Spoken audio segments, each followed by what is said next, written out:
100,000-pound vehicle. Good evening. How do you like the new layout? It's kind of like sit where you want instead of being all together in one tight group here. Where's the music, bro? You're missing the music. We couldn't play it because it was copyrighted.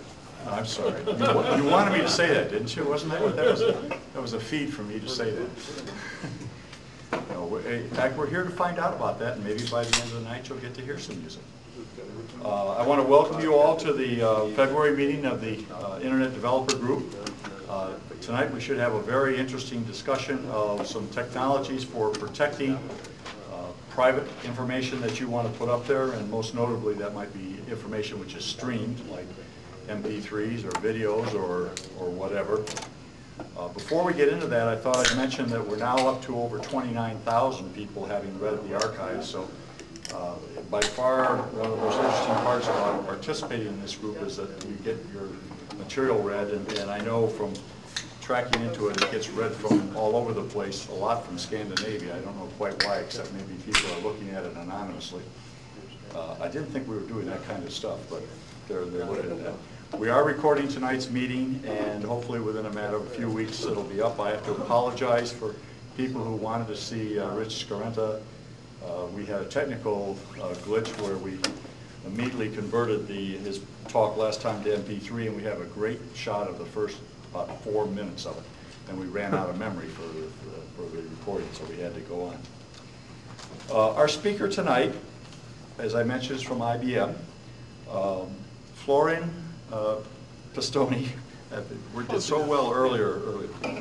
Pestoni is a software engineer at IBM's Almaden Research Valley. He's been working, IBM Research Center. He's been working in the area of intellectual property and protection of property for some time. He's actually worked for IBM in a number of places, having joined the company in Argentina, and then coming up, we were just talking about it earlier, spending some time out in the customer world, and then being dragged back into or invited back into IBM, which is the best way. I had a business partner like that too at one point in my life who would come back. I know that he represents IBM on some of the standards organizations, so he should be well positioned to talk about exactly where things stand from intellectual property, not only from what IBM may think is a good way to do it now, but also from what other people are thinking about. And as always, we tend to be a little interactive. I'm sure that's okay. He likes interactive. And so I will give to you, Florian. Thanks, Bill. Thank you. All right. Thanks for having me here. Hope I'll make this worth your time and interest.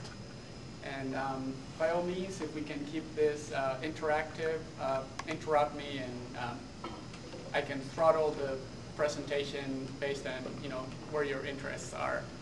We can spend a lot of time talking about DMCA, or we can spend a lot of time talking about cryptography. It really is up to you.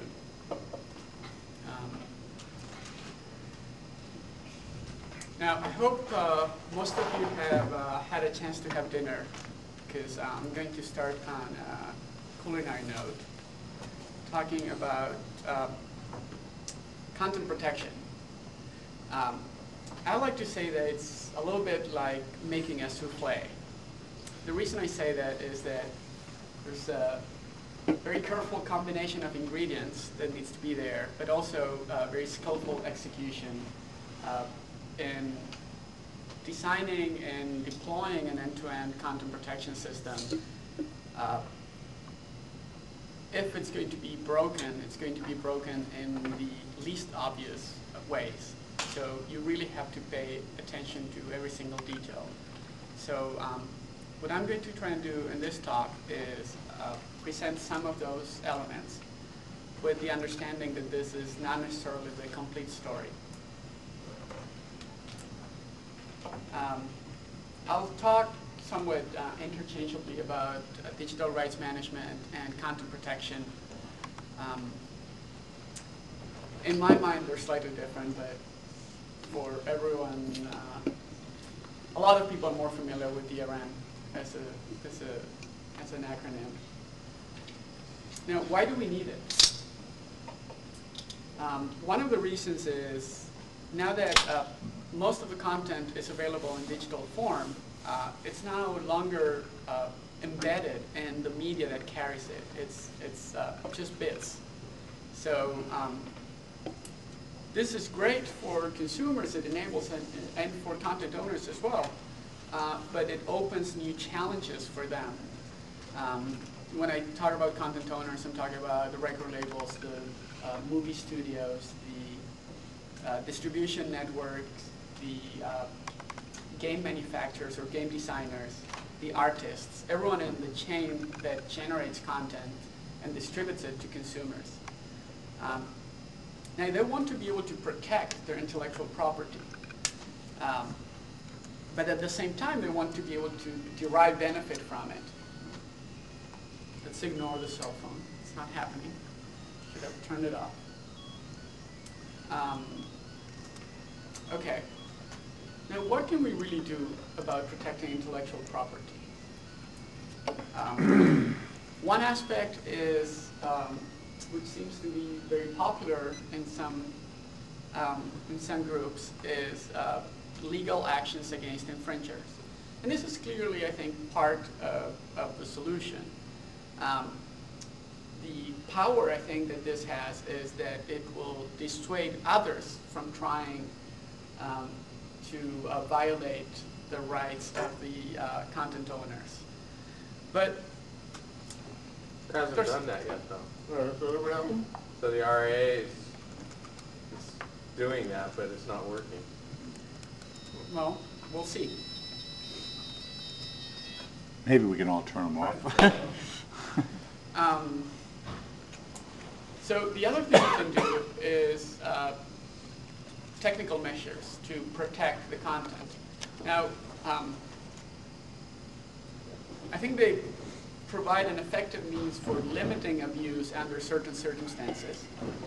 Now, I would say that both of these are insufficient, but by combining them, you may be able to limit the abuse. I don't think that abuse can be completely eliminated, but it's like trying to eliminate fraud. You can manage it.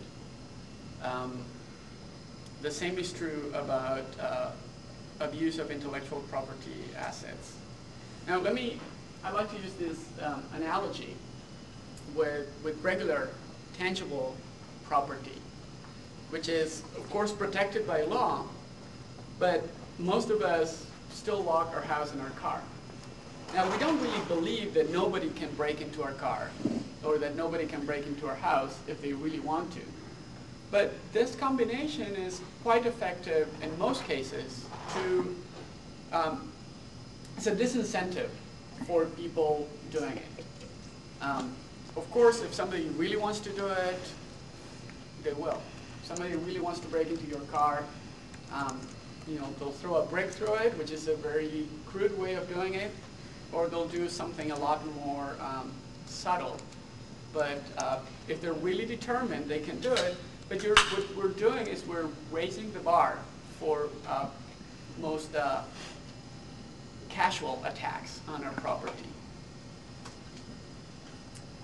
Now, I'm going to focus in this talk on the technical measures rather than the legal measures for obvious reasons. One is I'm not a lawyer, and two, I work for a technology company. But keep in mind that both have to kind of go hand in hand. Yes? Well, now you mentioned abuse, and it seems that they're still trying to figure out really what abuse is. Absolutely.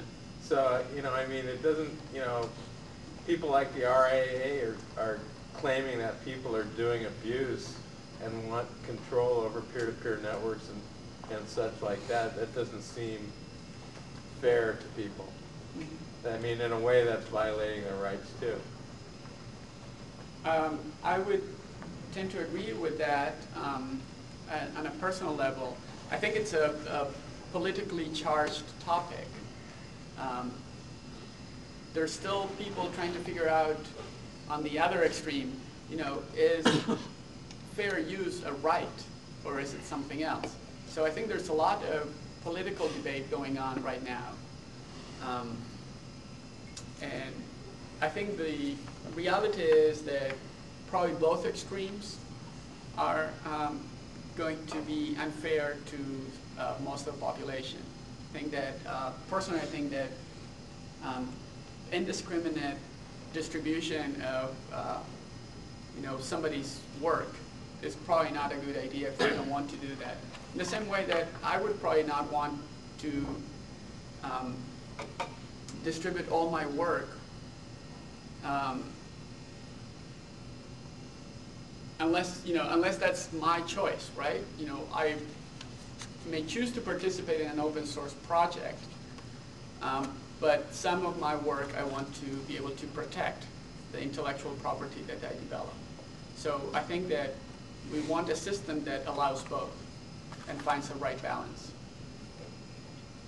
If that works, I think that's good. But so far today, it seems what we've seen, first of all, we have laws in place that, for broadcasting that were placed there like back in 1919 when they invented the radio. And those laws were created to protect the artist, so supposedly. And nowadays with the internet, it's a complete different realm that we're working with. So you can't try and enforce those laws until they actually come up with what they can outline as abuse. They're going to have problems. Right. Yeah. I mean, I think it's an open topic. The reality is that it's a big business. Entertainment is a big business. Maybe I could help with a ground rule here.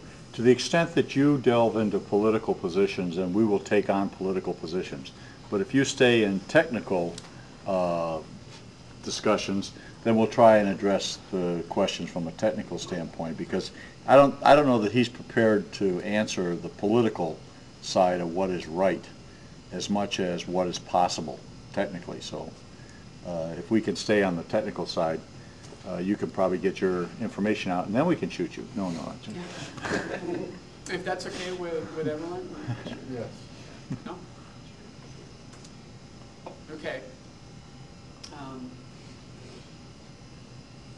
So going back to technical measures, content protection schemes, what they do is they raise the barrier, as I was saying before, for casual violations. Now, this requires a concerted effort by attackers.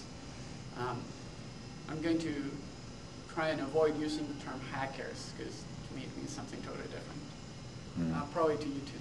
Yeah, those are good guys.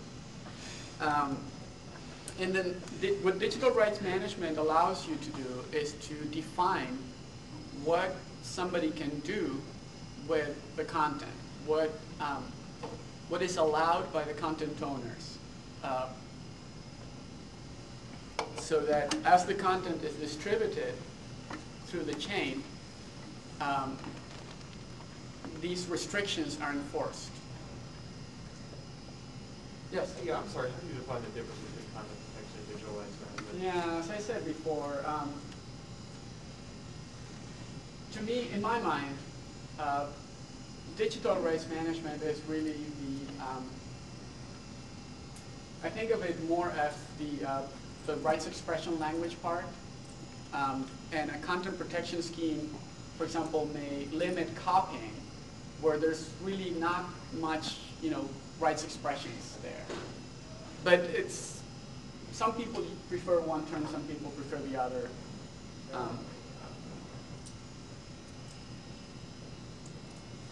Now, of course, this is going to work. It has to be cost effective, and it must be easy for consumers to use. Now, I can bring up one example that is fairly easy for consumers, although from a security point of view, we know it's not that secure, which is DVDs. DVDs are encrypted, and they limit copying for most users. And when you play a movie, you don't really realize that it's encrypted, and to you it works. And that's what we strive to do with our systems, so that they are reasonably transparent to users who, are playing by the rules. Yeah. I'm going to violate my own rule. The issue with the DVD, of course, is that it limited to people who could buy the license, the huge cost of the license, to know how to do the DVD on disencryption. Mm-hmm. So that was a way to control the market with that thing. So that this poor Norwegian who, invented a way to do it by just looking at the thing and figuring it out. Or so the story goes. Well, there were some Russians that looked at RSA and figured it out, and they really did it in a clean room, so it's not impossible. And so the story goes, as he did. But let's take it on his word. No one's proved him wrong yet. The problem with all these things is that they have so many ways of limiting access to the market. That's really what a lot of the issue is about. I think that's one aspect, probably. Okay. Yeah. Since you play a DVD and your real stream of data is passed through we can play it on a DVD on a computer, for instance. Notice when you And on the put your computer, elbow all you into have to the do is camera, she goes to tee the that side, decoded stream off to somewhere else and it's recorded on it. I mean, you could tee that data stream off with software to somewhere other place, and then if it's unencrypted for the purpose of displaying it, can't you? Wouldn't it be easy for a person to record that again? It's absolutely possible to do it. I think the idea with most of these systems is to make it so that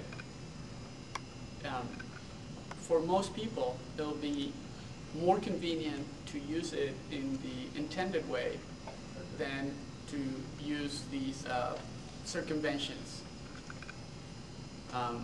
Now, if somebody, a 16-year-old Norwegian, breaks the code and writes 5 lines of Perl and posts them so that anyone can download it, then of course it becomes very convenient to use it that way. If I can go to a store and buy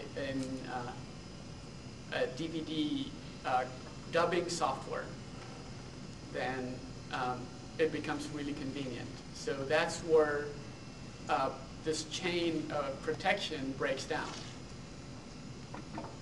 Oh, this is just one thought. It kind of gets off a little bit on legal and technical, but if you are going to legislate, for instance, copy protection or this kind of thing, quite often if someone happens to either the disk is damaged or slipped out of the sun or the heat or whatever, and they say, well, wait a minute, where's my data? And then you go to, like for instance, I ordered a new disk from Microsoft. They wanted quite a bit of money. I thought an unfair amount of money for shipping and handling, packaging, just a simple CD.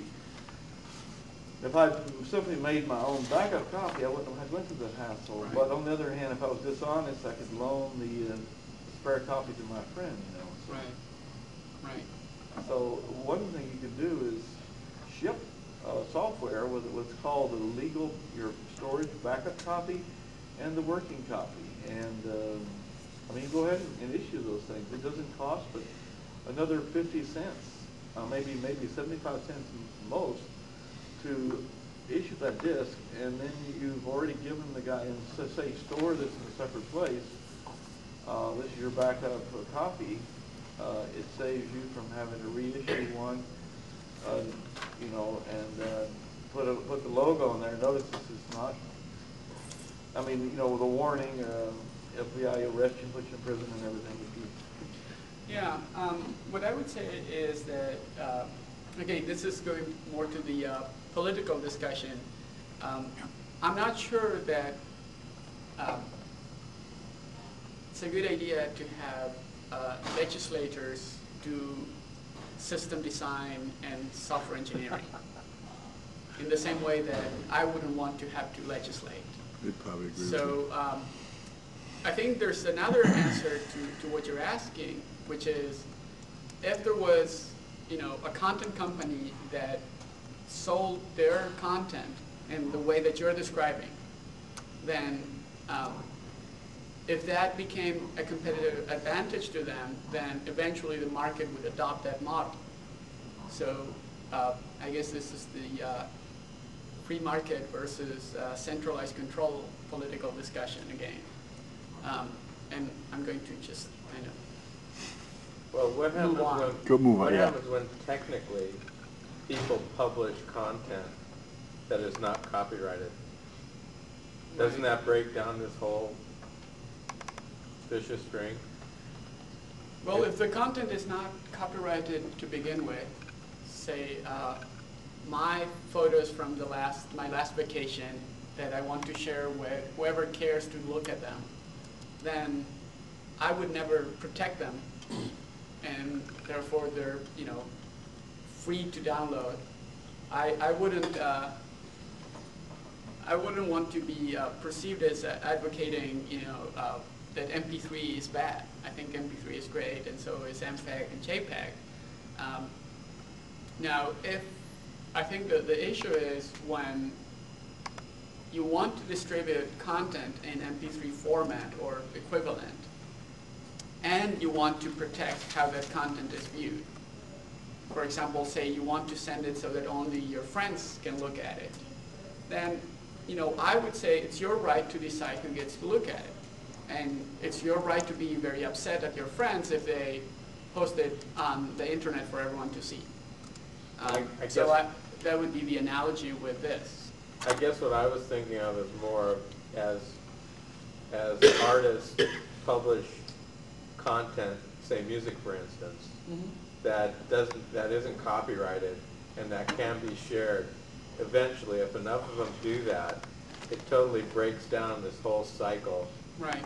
that we look at with digital rights management. Right. And if that's the case, then I think more power to the artists. Yeah, just to add to that, I would just add, I think it was Tracy Chapman put a bunch of her music online for free downloads, and her merchandising sales went up 300%. And so the concept of all this control in digital rights management almost impedes the very thing that they're trying to protect, which is growth of markets and increased sales. The biggest failed experiment to date, love them or hate them, was Napster, because that was the most incredible missed opportunity of a marketing machine the internet's probably ever seen. Yeah. Let's let him move ahead. We've beaten the horse. Okay. I'm going to go through this a little faster. So the way we started looking at this problem was by thinking, what's the life cycle of content? And again, we're talking about professional content that gets distributed through regular channels. So there's a content creation aspect. There's content management usually on the content owner side, and then there's the distribution, which could be through a variety of means, including broadband. And then it gets to the playback device. What we're saying is that this story is now extending to where the entry point to the home is like a home gateway of sorts, which then redistributes the content to several devices. For example, an MP3 player or a set-top box or an entertainment system. Now what we did is we looked at this very simple model, and we said, okay, what would be the content protection life cycle as opposed to the content life cycle? So basically we start with key management. The content then becomes encrypted and watermarked, is distributed in protected form, it arrives at the home, and then it plays in a tamper-resistant environment to address some of the concerns that were raised earlier. Now, it doesn't really end there. There's another aspect, which is forensics, because we start with the assumption that whatever we do here, or even up the line, will eventually get hacked. It will be broken. Whatever protection mechanism we build into it will be broken. So there has to be a way to detect that and then to respond so that the cycle can start again and we can renew the notion of security.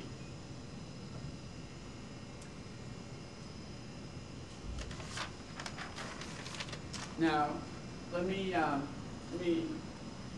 shift gears a little bit and talk about how you would actually make this work in the marketplace. What you really need is the technical means and also an agreement between the parties.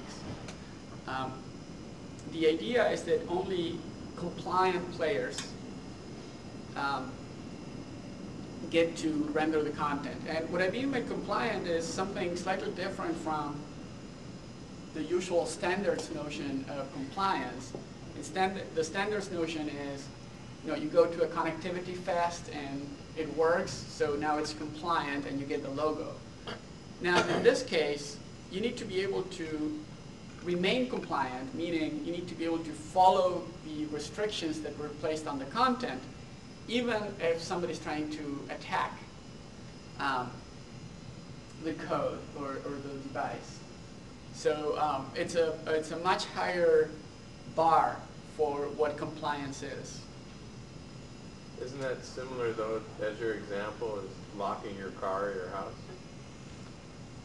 How is it similar? Well, in the sense that it only protects honest people, really. So Yeah. It protects you against honest people. I guess my analogy kind of breaks down at one point, which is that now somebody's actually given you something they want to protect. So you have it in your control, and they don't know whether you are honest or not. So the analogy kind of breaks down at that point. But you're right in the sense that if somebody is determined to break the protection, eventually they will succeed. But what the system can do is it can recover from something like that so that it's not a system-wide event.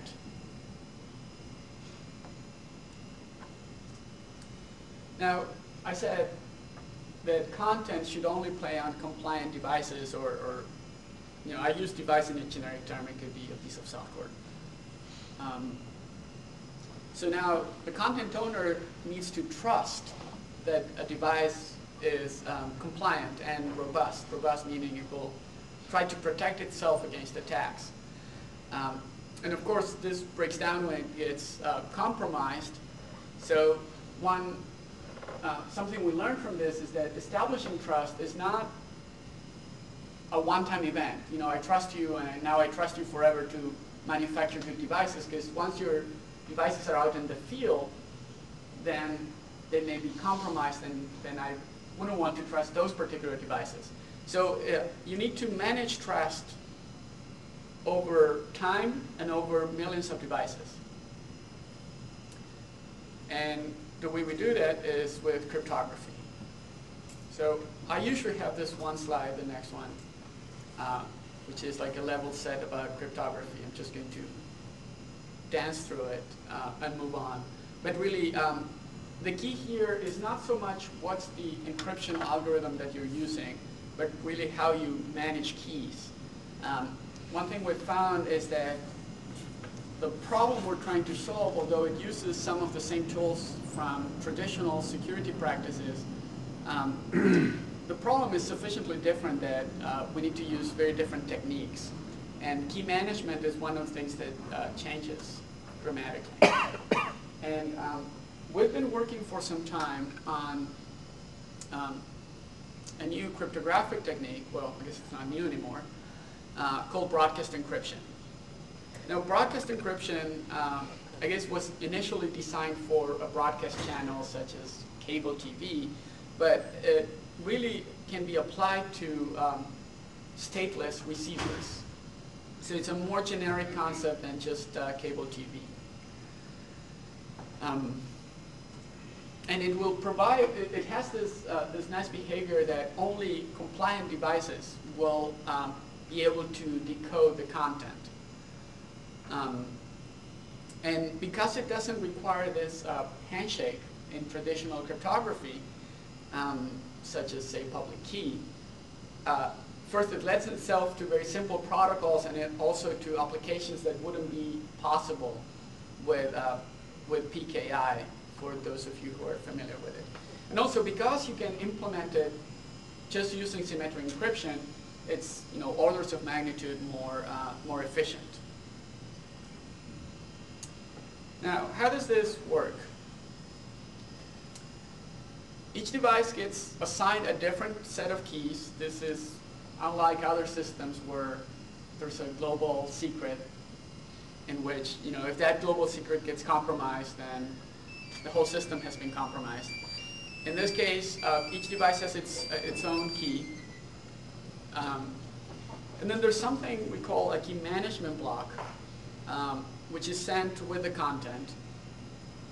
A key management block is really just a data structure, and I'm going to talk about that in a minute. But really, its function is to enable this where only compliant devices will be able to recover the key.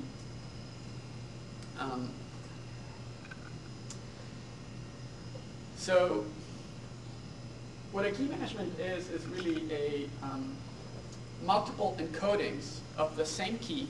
The purpose is for me to send a subset of you a key.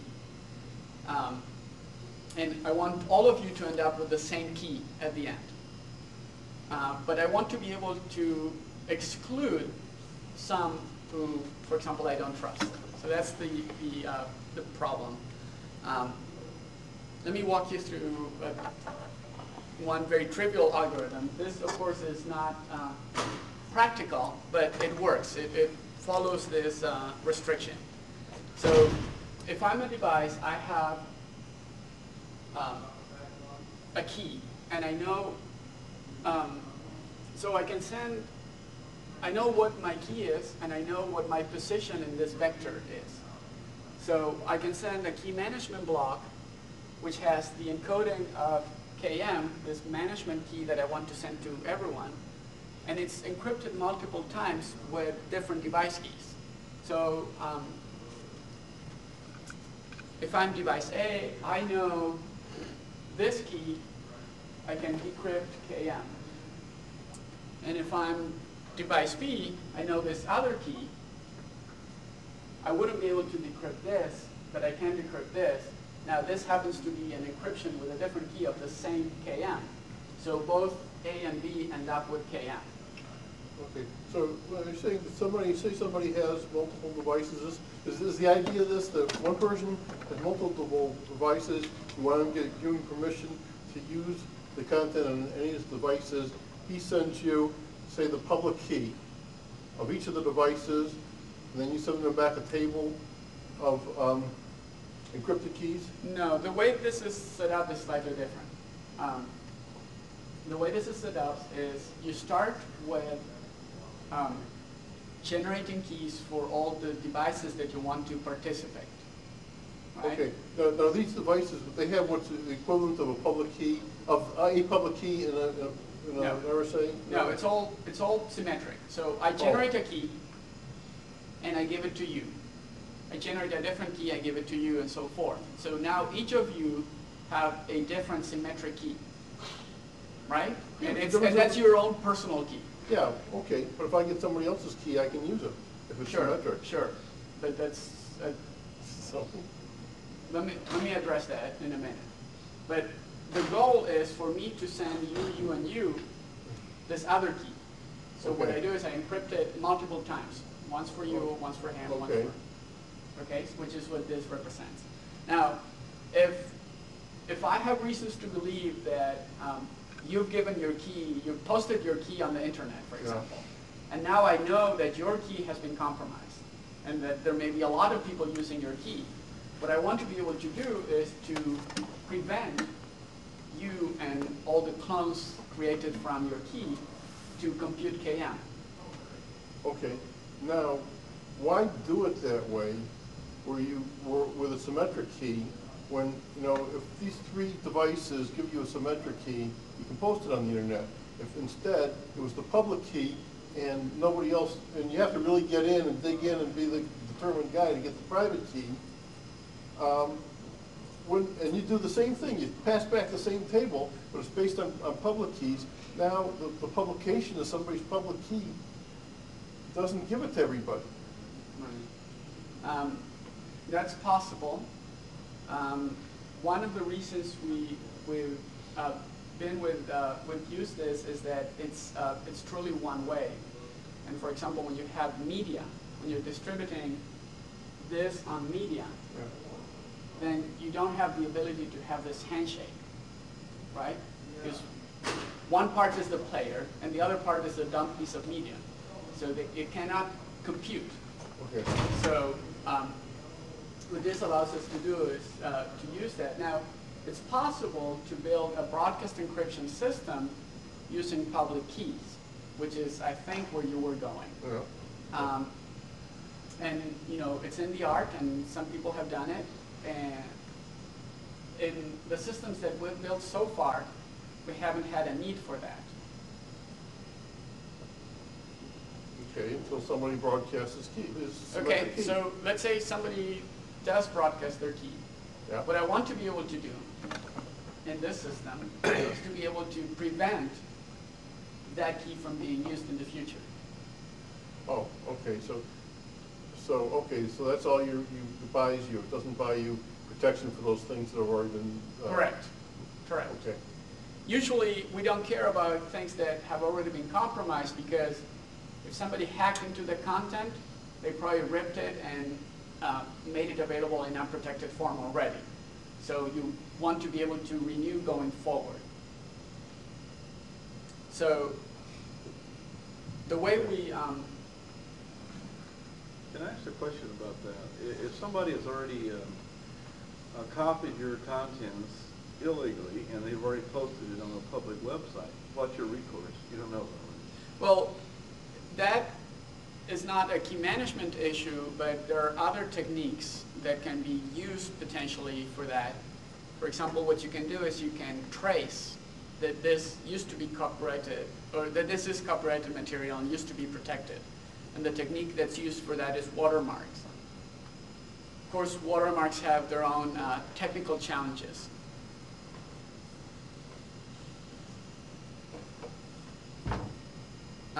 And that's why I said, really, when you build a system, you can't really focus on one aspect, say, just the key management, and ignore everything else. It all kind of has to come together.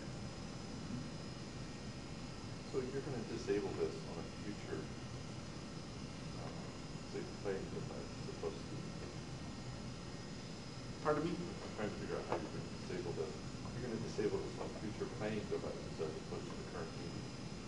Well, what we want to do is we want to, when I distribute new media, I'm going to distribute it with a new KMB, a new key management block. And what I want to make sure is that none of the devices that I already know have been compromised can play that new media. That's my objective. Okay? So, again, if they insert an old piece of media with an old key management block, they will be able to play that content. There's no way for me to recall media. So in this very simple case, the best way to prevent, say, device B from accessing the content is Well, I guess sound effects work. You know, add garbage there. That's very simple. Now, of course, the problem we have is if we want to handle, say, 1 billion devices, which is probably pretty reasonable, now we have this of Lots of length 1 garbage. billion times, 64 bits for the key. So that's a lot of data. So that's why I say this is functionally complete, but very impractical. So what we've done in a system that you can, that's incorporated in players and media that you can go out and buy today, is we've used a matrix as opposed to a one-dimensional vector. And the products I'm referring to are, for example, DVD audio, which is the new format for premium content, for premium audio content. It's multi-channel, higher frequency rate, higher everything. It's protected with a system called CPPM. It's content protection for pre-recorded media, which is a close relative to CPRM, which is for recordable media.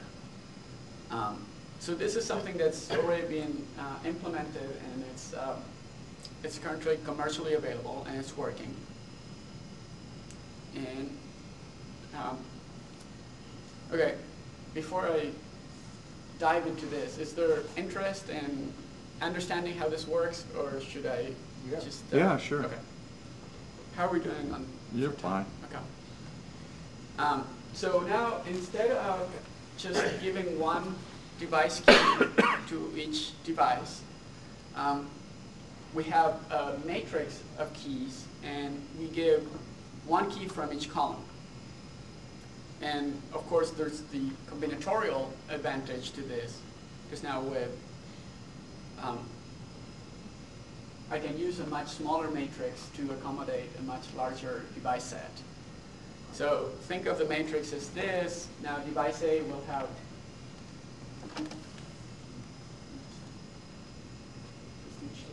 What's bouncing, yeah. That's the exercise room. so it's not an earthquake. When you say each device, you don't mean if I have the same model and you have the same model, those are two different devices of single manufacturer? If we have two different, okay, I need to turn this off. Shoot it. It's driving me nuts. Sorry. Should have done it before the meeting.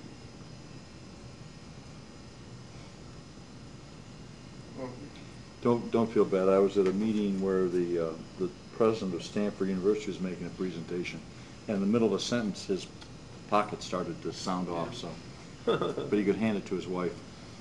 So, no, each individual device would have a different combination.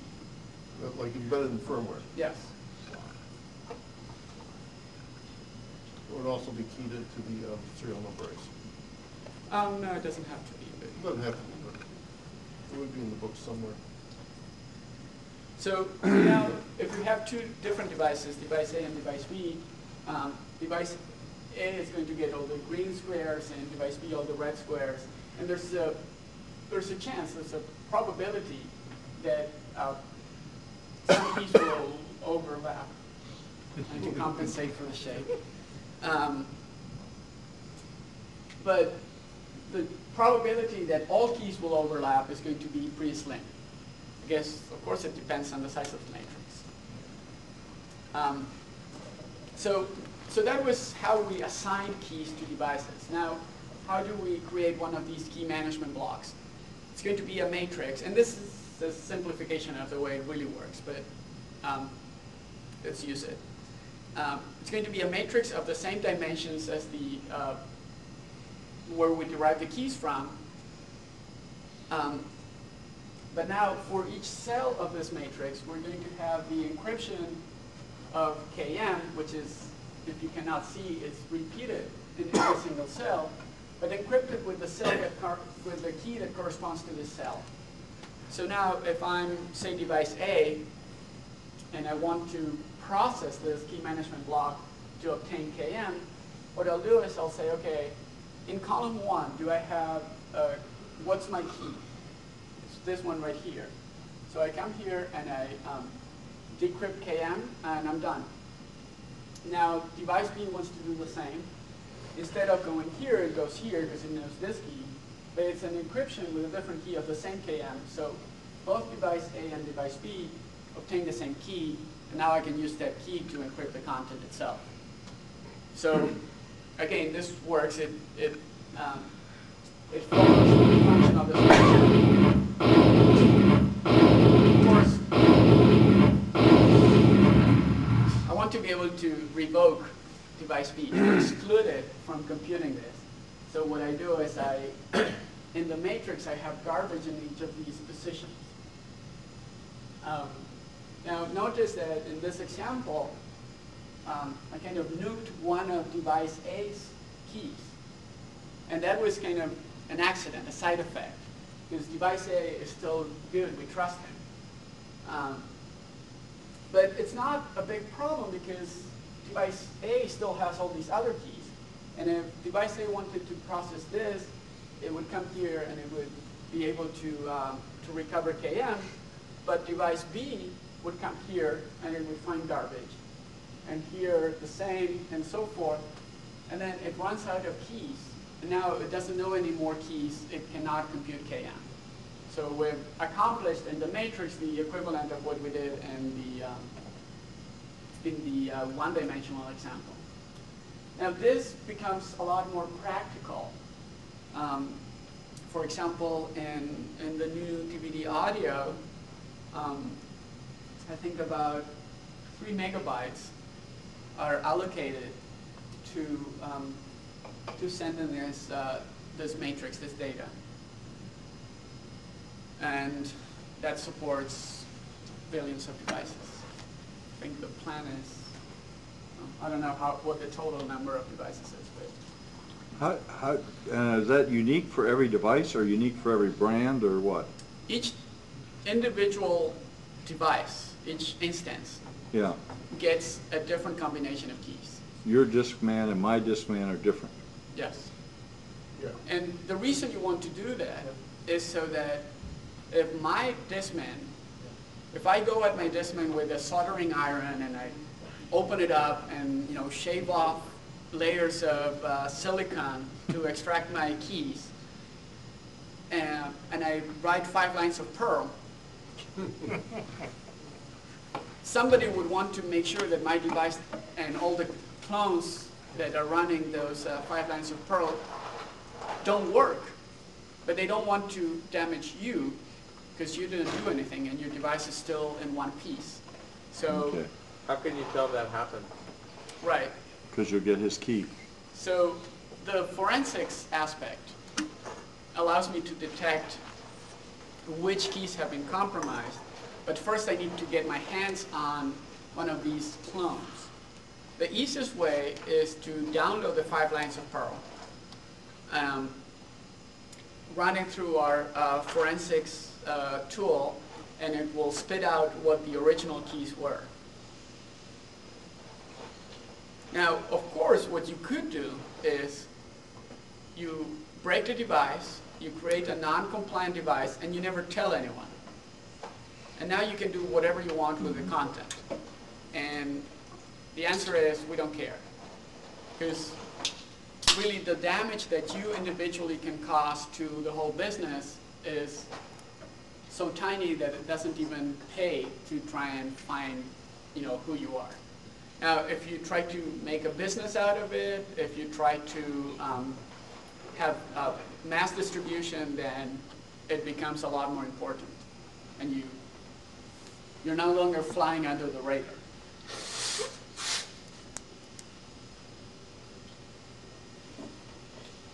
Now, part of the work we do at Almaden is this and new algorithms for broadcast encryption. One of the newest algorithms is, we've actually proposed this to one of the IRTFs for multicasting. Is instead of being based on a matrix, it's based on a tree. I'm not going to go into details of how this works, but one of the very nice advantages of this is that first, you don't get this case of invalidating keys of a device that is what we call honest but unlucky. It's a device that's compliant, but as a side effect, it got one of its keys revoked. So that could never happen here because we can pinpoint individual devices. And the other nice aspect of the tree is that if, say, a whole model of device, all the different instances of the same model have a systematic flaw, then we could go in and revoke a group of devices with just one revocation message. Winamp. That Winamp piece of software Yeah. on a PC, you could revoke, kill every Winamp out there for whatever these songs are. So again, this is technical capability that I'm talking about. Okay, right. right. Whether and how you would do this in reality is a different story. Absolutely. Don't you have to run Windows to use Winamp stuff? Yeah, you do.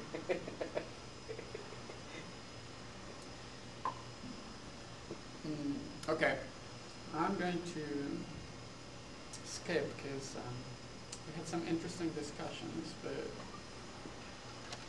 I think some of these issues are not.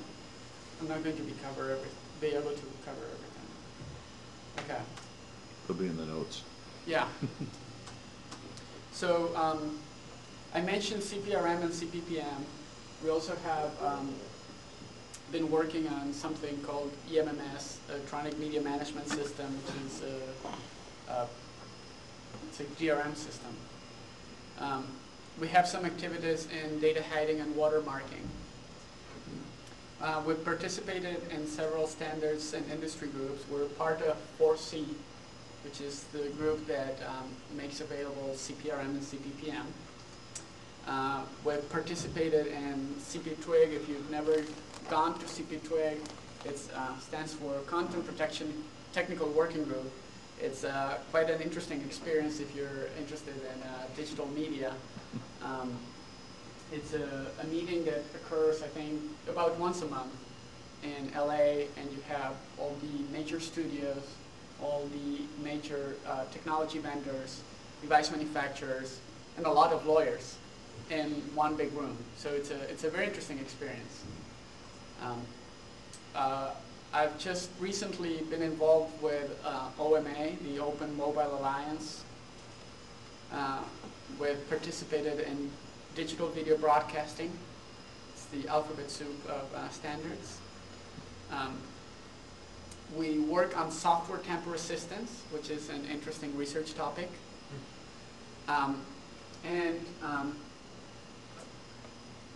One of my favorite topics, something I've been working on for the last year or so, is content protection in a home network.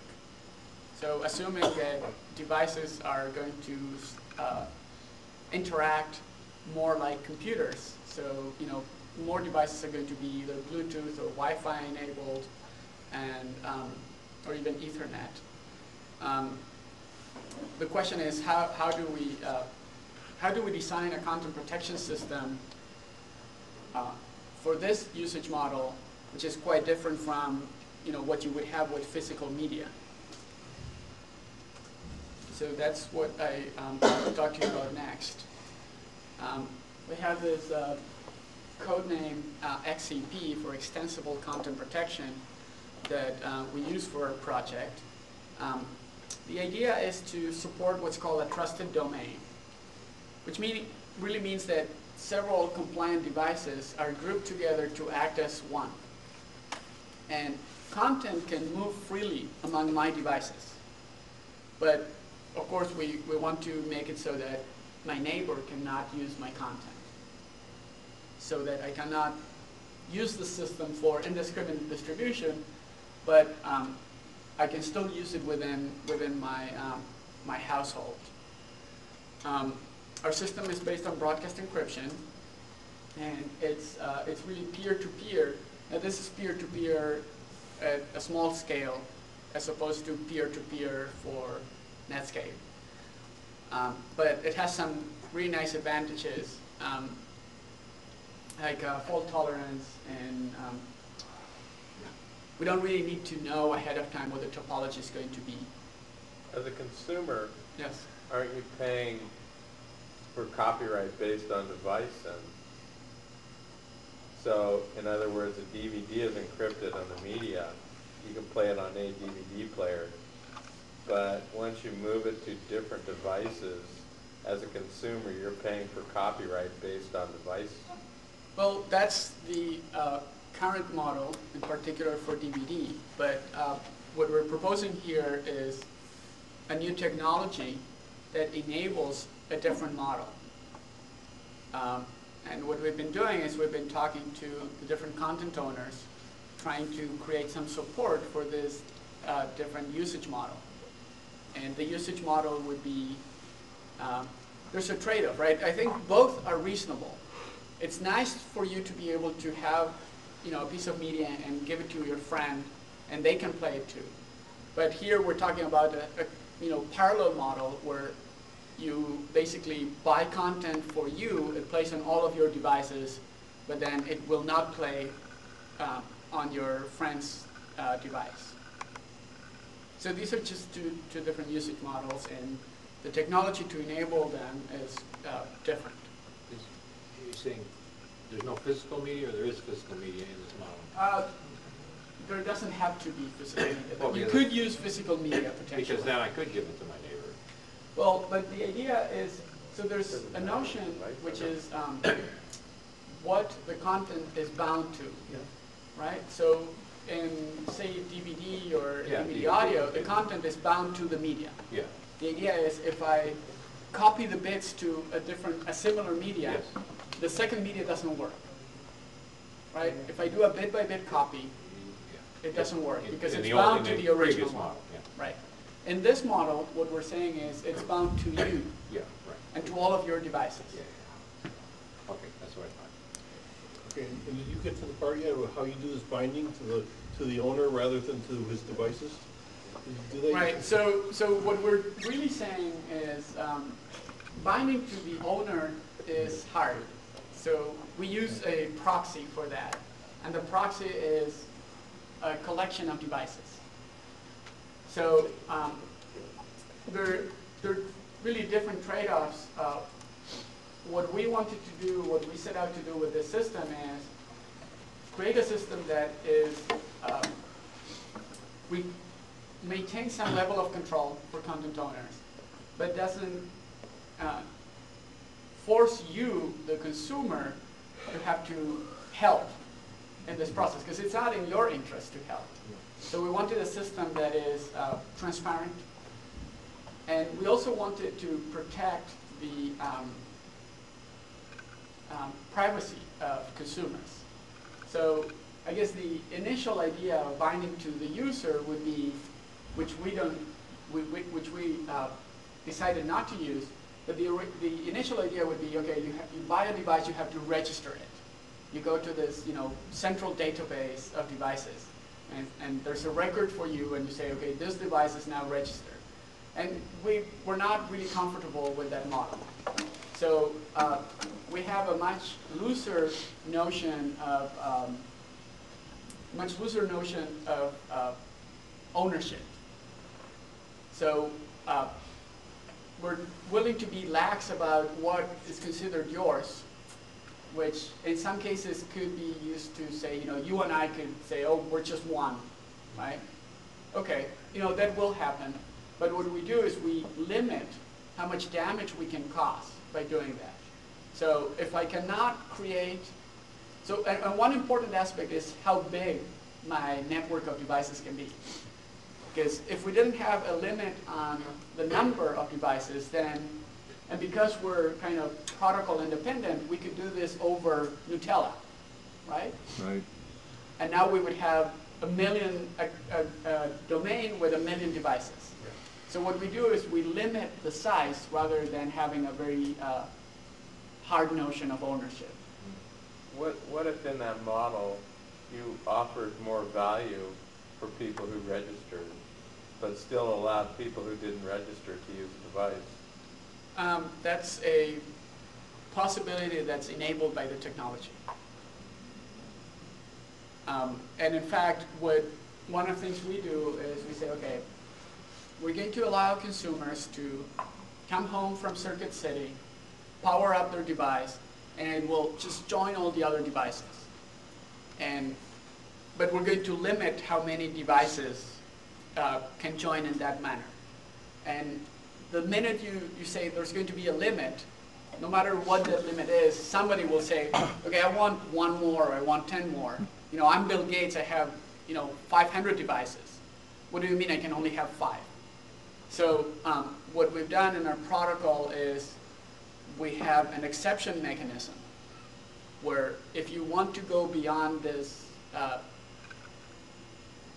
this number of devices that can join without contacting anyone else, then the price you pay is you need to contact this central server.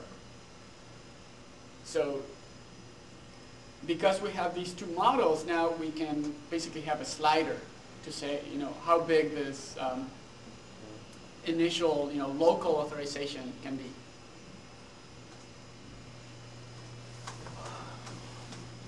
What number are you thinking of?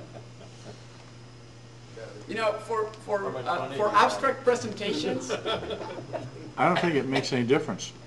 for abstract It's presentations, I always use the number 5 because I can always use one hand. I think in reality, it's going to be more complicated than that. We're probably going to have different numbers for different kinds of devices.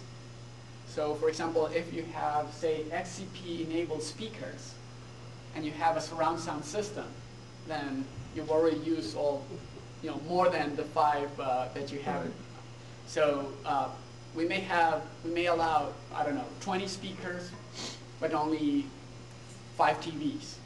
I'm not sure exactly what the number is going to be, and my prediction is that it's probably going to be based on media.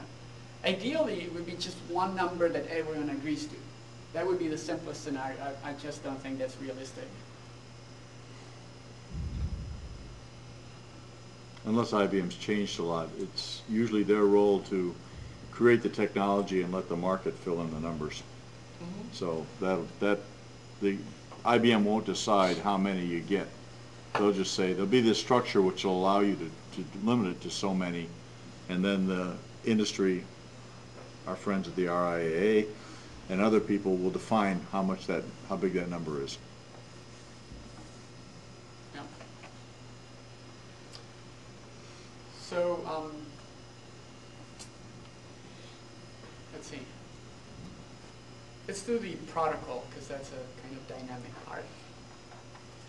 And so basically, the model is such that we have different devices. There's some sort of connectivity.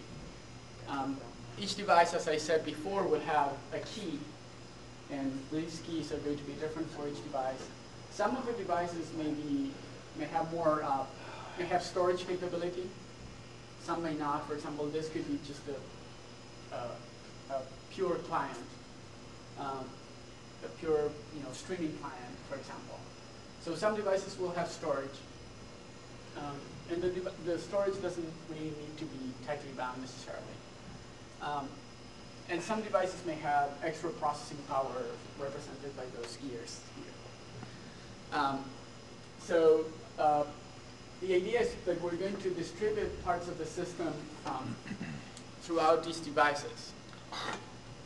Now, let's assume that we start with 2 devices already being part of the cluster and a new device comes along, which is this guy over here.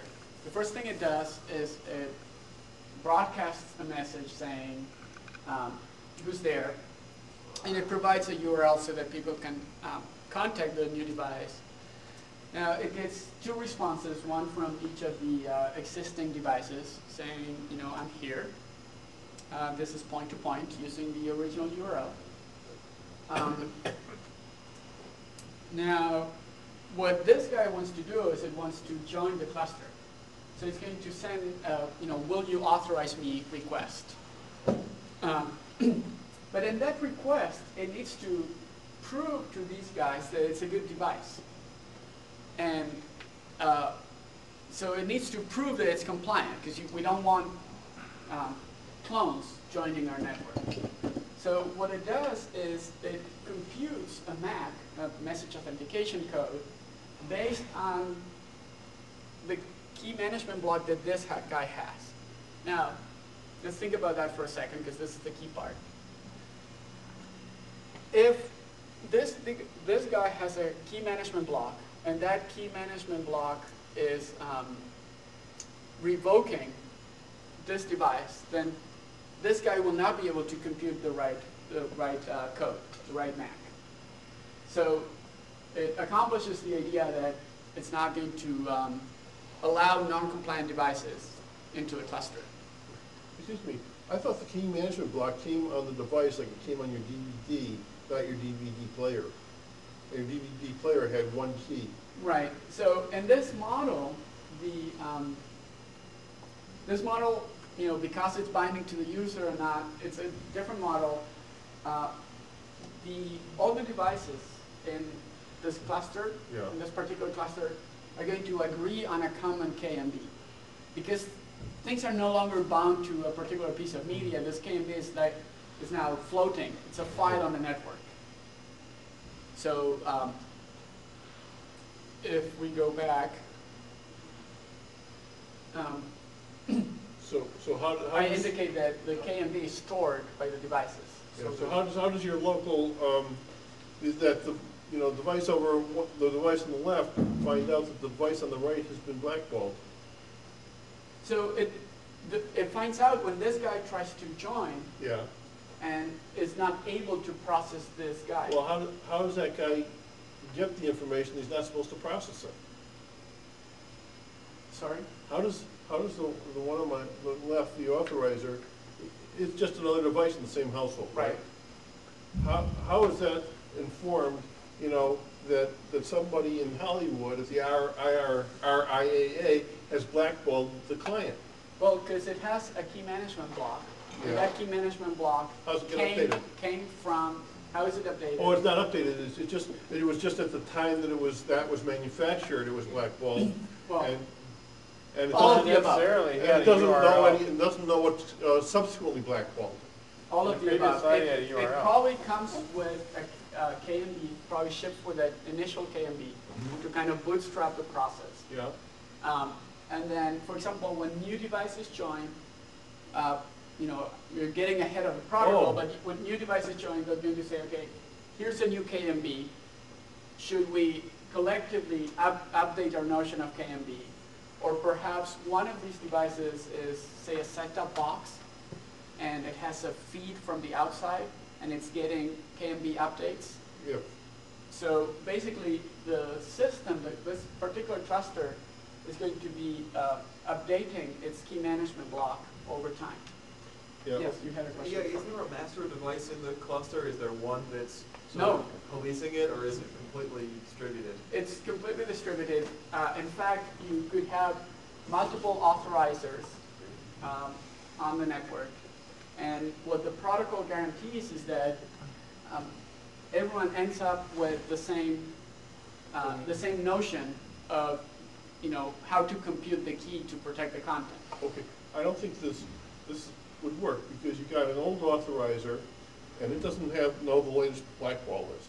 A client comes along, it's manufactured later, it then gets blackballed, but the old authorizer isn't going to know that, and it's going to accept the client anyway, and the client is going to join anyway. Right. So there's always going to be a delay between when a device gets compromised. Yeah. When it gets identified, it gets blacklisted, and then this notion of the blacklist gets distributed to This the world. authorizer never gets the distribution of the new blacklist. Yeah, it does, because there are external connections to the cluster. If there are no external connections, Yeah, I would. then no. If there are no external connections, then you're not getting any new content, right? If you are getting new content, the new content will come protected with a new KMB, for example. So at that point, either you refuse to process all new KMBs, or you update the notion of revocation. So the idea really here is to distribute this notion of revocation, this revocation list, without requiring central connectivity. What if you make a mistake and blackball a good client? So you, don't worry. You make a phone call to support. Well, in practice, revoking a device is not something that you would do lightly. So before you do that, you would probably be very careful. Now, having said that, you know, errors do happen, and I think it'll be covered by the warranty of the device manufacturer. Can a revocation be undone? No. No. I mean, technically it can. You could say, okay, from now on, this KMB, you know, for the month of February, we use this KMB, and we shouldn't have revoked all these devices. But that creates problems in the local notion of the revocation list. So the assumption is that revocation lists can only grow. They can never shrink. Yeah. The KMB is universal among geography and population, but not extensible in time. It doesn't stay the same over time, but it stays the same. One single KMB. No, there are lots of KMBs in the system. You know, thousands, millions of KMBs in the system. And over time, you would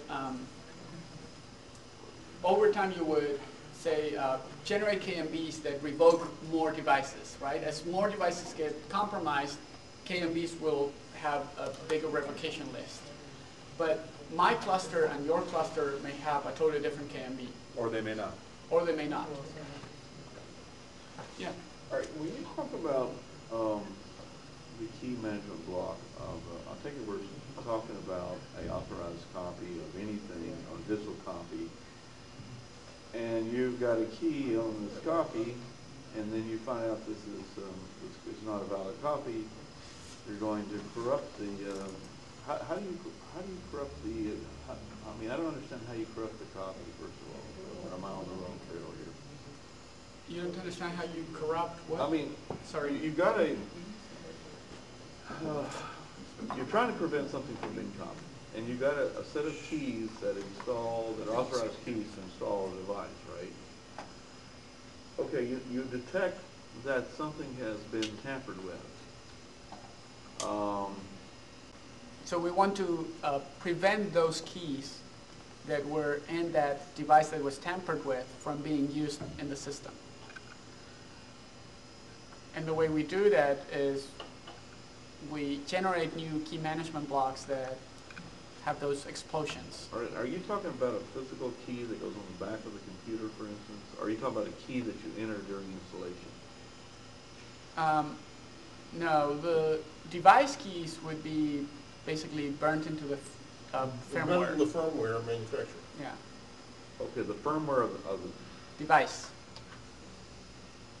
So for example, if you go and you buy a DVD audio player, say a Panasonic DVD audio player, you buy another one from a different brand or even from the same brand and the same model, they're going to have different keys. It's like the original Ethernet card number that was going to be unique for every card. Right, like the MAC address. So did I address your question? All right. I think what you're talking about was that it starts off with the initial set, the revocation list can only grow larger, and next year Hollywood figures out that Winamp or this client got busted, and they don't want those devices to see next year's movie. So next year, in the movie, somewhere there's a KMB that comes in that updates. When you go and put it in your DVD player, it updates, and it finds out, oh, you got that Panasonic that was broken or corrupted, what do you call it? So we're going to revoke that. So you go to play it, and now you can't play it. So and then you're you go saying take your old media in that case transmits the new KMB? Yeah. So you go buy a $10,000 stereo system, you go buy a new CD, you open it and the whole thing shuts down. Yeah. Well, That's the nightmare scenario. it probably wouldn't shut down. It probably would not be able to play that particular piece of content.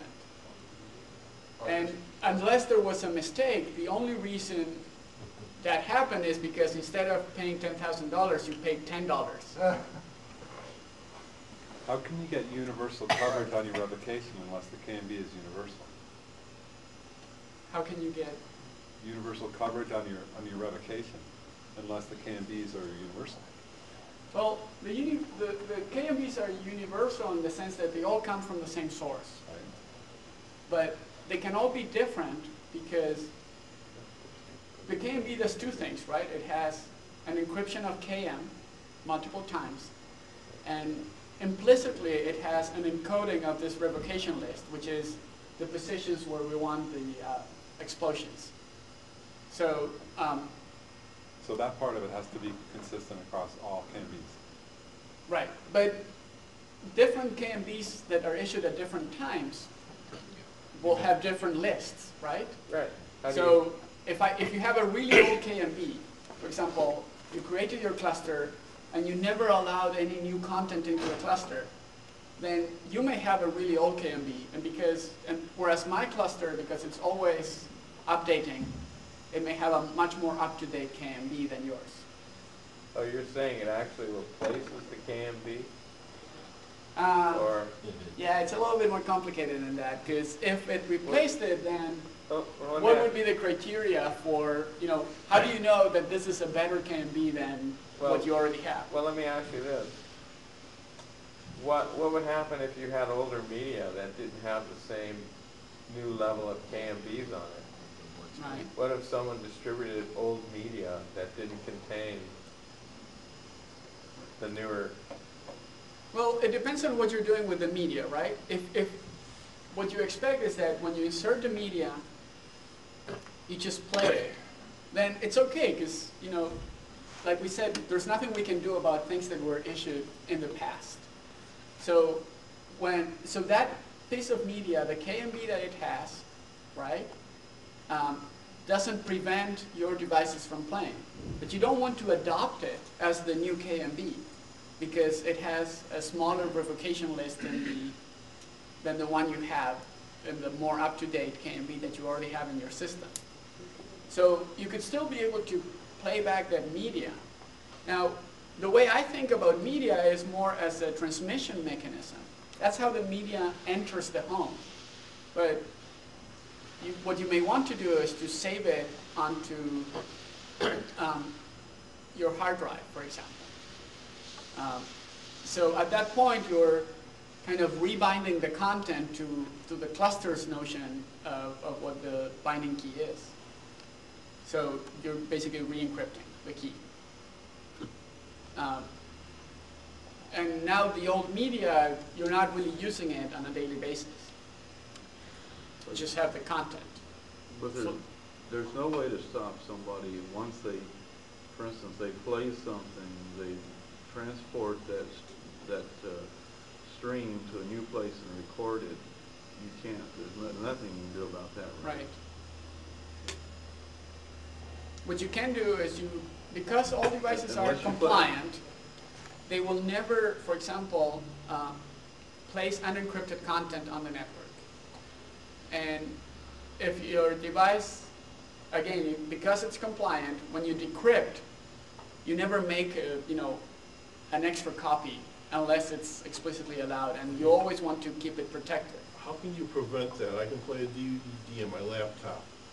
How can you prevent me from figuring out the software, adding my few lines of Perl or whatever to get in there and making that copy? Well, there are tamper resistance techniques that can be used, both software and hardware. Yeah. Right? So, the same could be said of a DVD player. It's just going to be more of a hardware hack than a software hack. But the data is going on the bus from this chip to this other chip. Yeah. How effective is software tamper resistance as it stands right now? I read a paper about it, and they said most of what exists right now is not all that effective. Right. So where's that at? Okay. Here's my experience with that. Was back in the early 80s, we had copy protected software. And every time there was a new copy protection scheme, there was a new 6 months later there was a new scheme to break it until it finally went away. And I tried to protect some software and invested in buying these disks published by Prolock that had, each disk had its own separate flaw on it, and you use that, the flaw, they put a little, used laser light to put a hole in the disk, and you could, and each copy was installed specially to that disk with its flaw. And somebody, and I had it all protected and all, and I invested in getting my software all protected, and then, you know, eventually there was a copy protection scheme that just somehow made an unprotected copy of it. And it was, the back and forth went on for a couple of years where somebody would come out with a new copy protection scheme, and 6 months later somebody else would defeat it, and then finally copy protection just went away. They probably did. They probably went in and they probably went in and found where you authorized to look for the hole. They probably set a flag to bypass the look. No, I think it waited till it was in memory in such a way that it was ready to execute after the copy, after everything had been decrypted and was just ready to execute after all that, and then made it, and then copied that to a file. Oh, they flash copied the memory to somewhere else, or? That's what I assume happened, but I know it made me, and it was able to, like, execute the program to the point where it was no longer copy protected, and then made a file. And, you know, and it seems to me like somebody's going to be able to do this with your music. You know, it's got to eventually be decrypted to play it. Eventually it'll die. So, okay, so a couple of things. So you used to be a content owner, right? Is that? That's basically some what you're saying? program I was trying to publish, and I wanted copy protection. Yes, okay, I'm a content owner. So you were basically a customer of one of these content protection schemes, and that particular scheme, in the end, didn't work out for you. And one of the reasons was because somebody figured out how to get around it. That's why I was highlighting the fact that we start with that assumption. We start designing our system with the assumption that somebody will figure it out. The question is, what do you do then? Do you run desperately, or do you have a built-in mechanism in the system to recover from that? So that's why there's all this, you know, update renewability notion. Now, somebody was asking about software tamper resistance. He makes a copy of your program and then sells that without, and you don't even know who it was that made it, that did that, and you can take the software to another machine anyway. Right. So, okay. So somebody asked a similar question a while back and said, okay, the content, there's somebody hacks a device and now they rip the content and they post it. And I said, well, the solution to that is watermarking. Now, watermarking is really, you know, one piece of the puzzle. What you can do with watermarking is you can, for example, detect that particular piece of content can only exist legally as protected content if the watermark bit is on. So if you decrypt the content and make it available, now I could go and say, okay, I download the content, you know, it's on Nutella, I download it,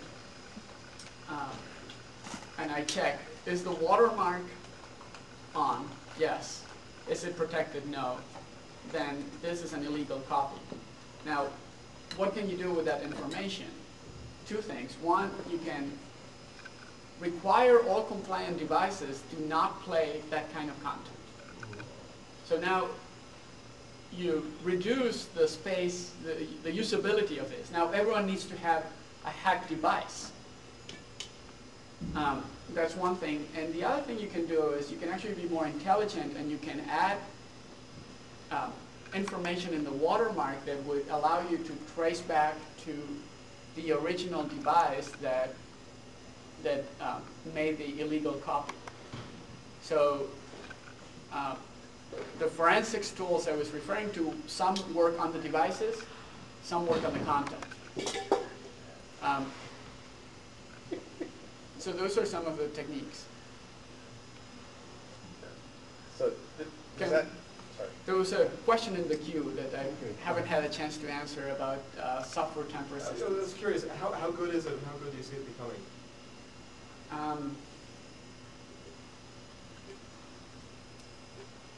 I think it's, what it does is it makes it a lot more complicated to access content. It's no longer trivial. Really, when we look at software tamper resistance, we usually consider different levels of attack. So there's the casual script kidding that we want to exclude. There's the hacker who's intrigued. And then there's the professional attacker who has all sorts of tools. And at the very extreme, even for hardware, you have the people who shave off the layers of silicon and do stuff like that. So ultimately, somebody will be able to break into it. The question is, can you make it so that only very determined people who have lots of resources can do it? So what level are you at? To give an example, somebody, it's an otherwise untrusted machine.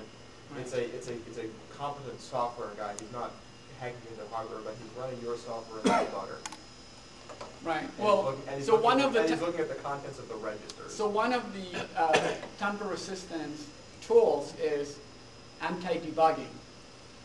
So if you detect that it's running in a debugging, you make sure that your secrets are nowhere to be found, for example.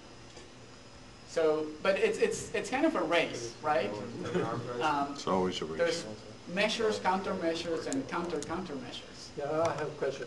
Yes, I read the article from SiliconValley.com. It said IBM last month or this year invested $10 billion to invest IBM DB2 database.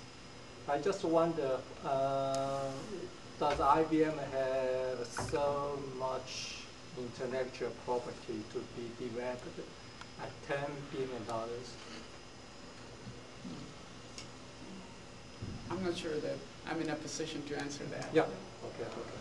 It's probably outside his scope, right? Yeah.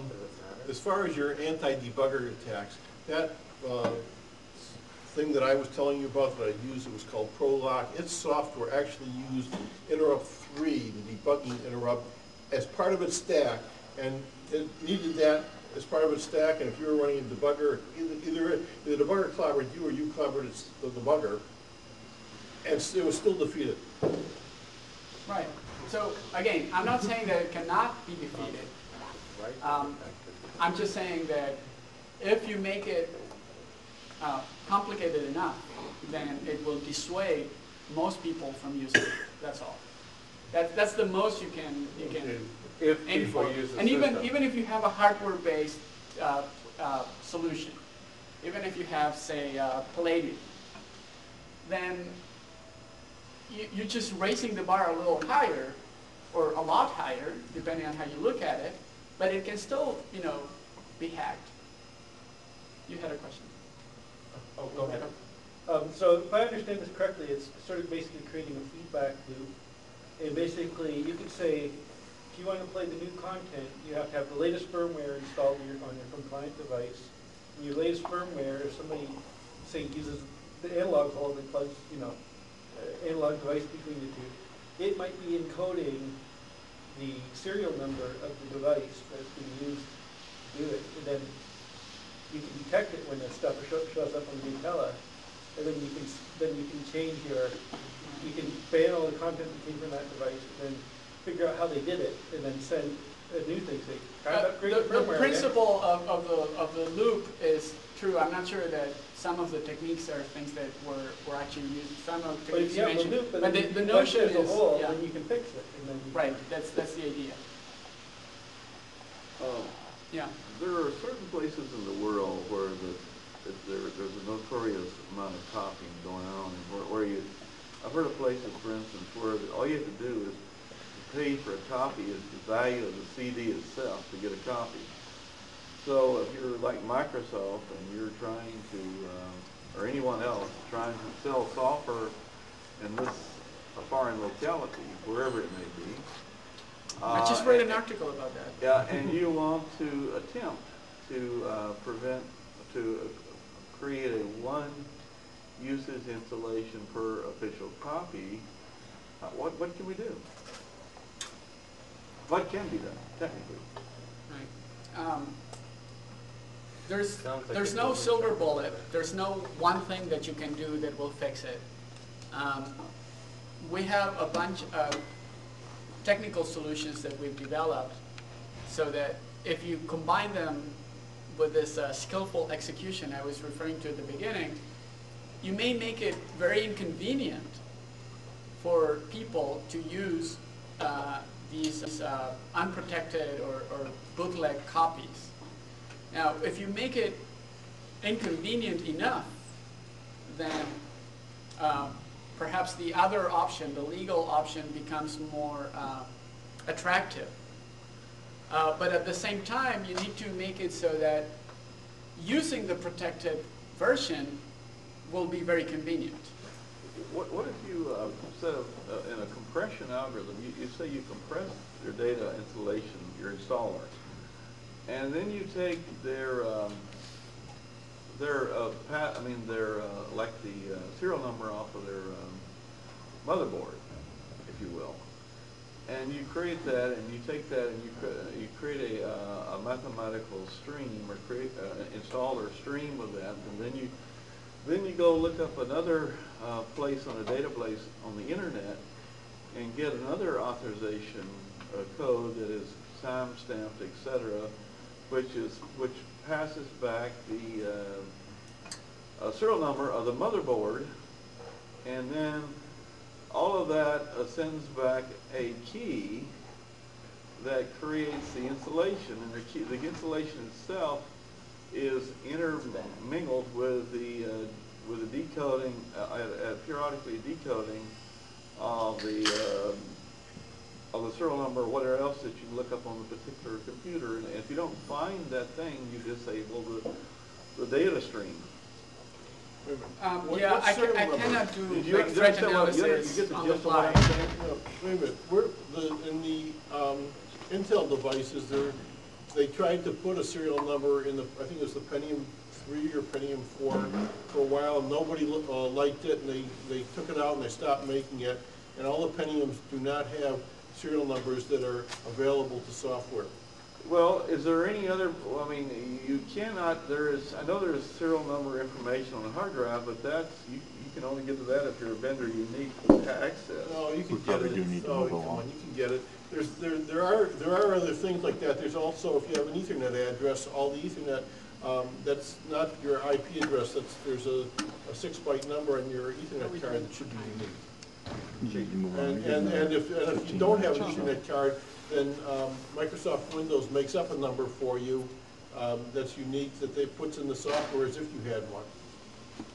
So, but you don't have a hardware number and available on the Intel motherboards, except there was one model that you did, and they took a lot of flack and didn't get very many sales of that. Now you don't. So there is no serial number anywhere except on like the 3-com port or something like that. That's it. Huh? I'm really happy that we have a high level of interaction. But, let me try and move on and kind of finish some of the ideas, and hopefully you'll walk away with a better understanding of what our technology is. So let me try and finish the protocol review. So we had a new device coming in saying who's there, and we had 2 devices saying I'm here.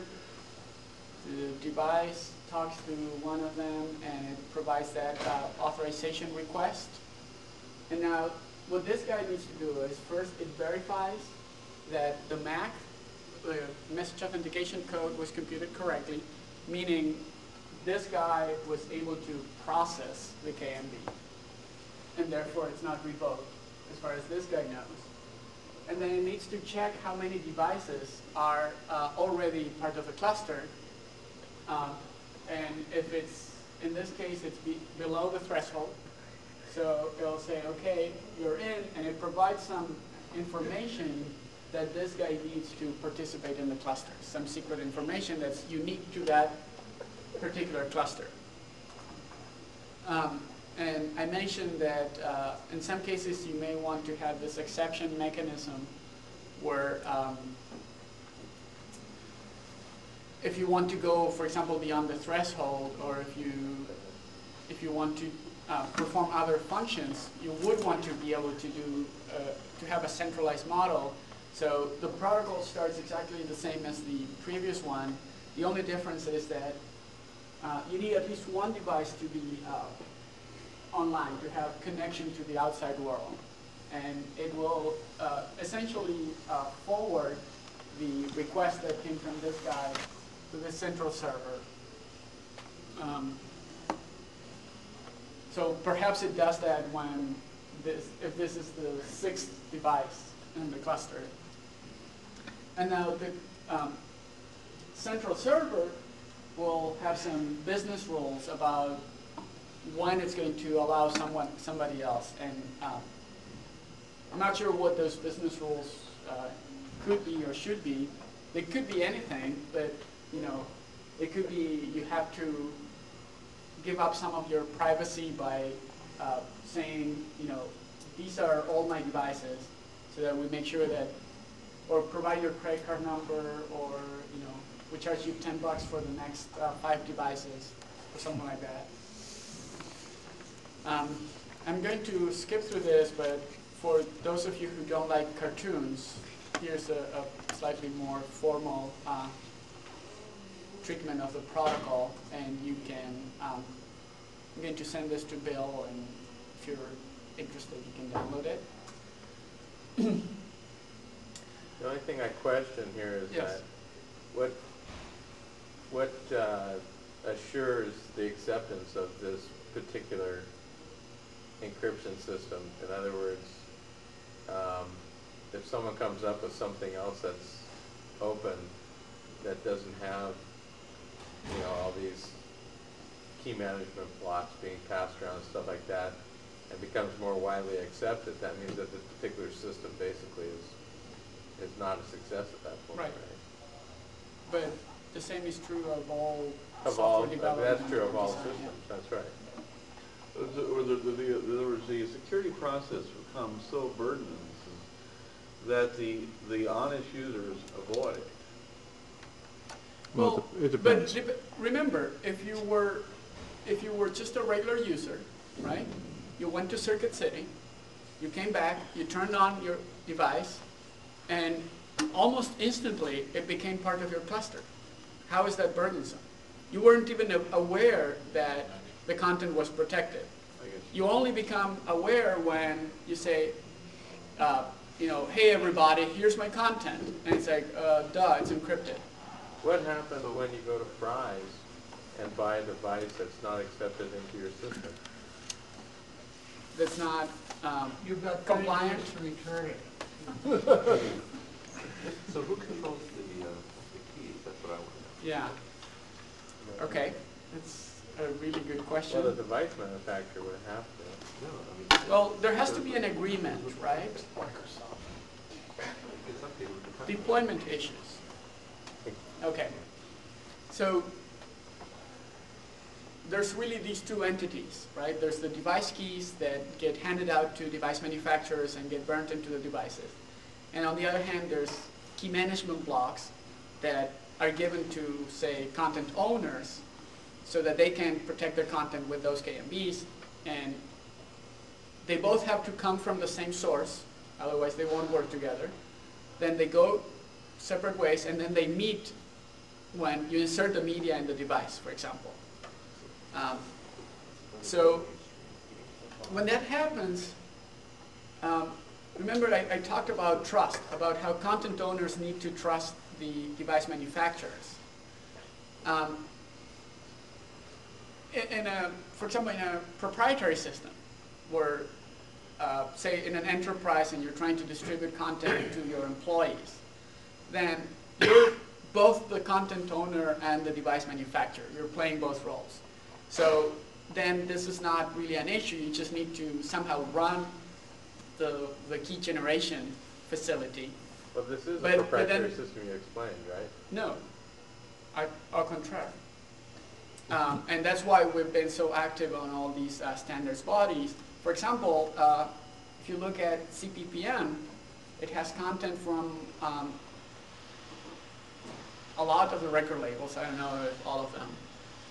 And you can go and buy devices from all sorts of manufacturers. There's, you know, a lot of the major brands from Japan, and it's very much an open system.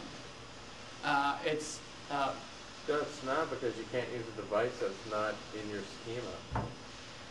Right, but the reason that is the case is that you want to only allow compliant devices into the scheme, right?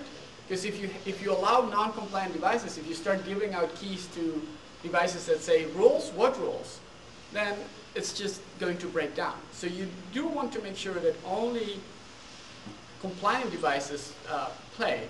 And the way you do that is... Well, you're saying it's an open system for those that will play by the rules.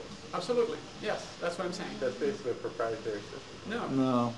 No, because it's open to anyone who is willing to play by the rules. If you want the content. Okay, I guess we're splitting hairs here. Well, what happens when somebody installs some of the key, and then they register the thing, and then you find out that key has already existed under a different name? We don't really track names. So. Well, but if two people try to register the same software with the same, when you register a software, do you have a way of knowing what the key was, its installation key? We don't register software, so. Well, let's say that I am registering, that I've installed software and I type in the key to install some software.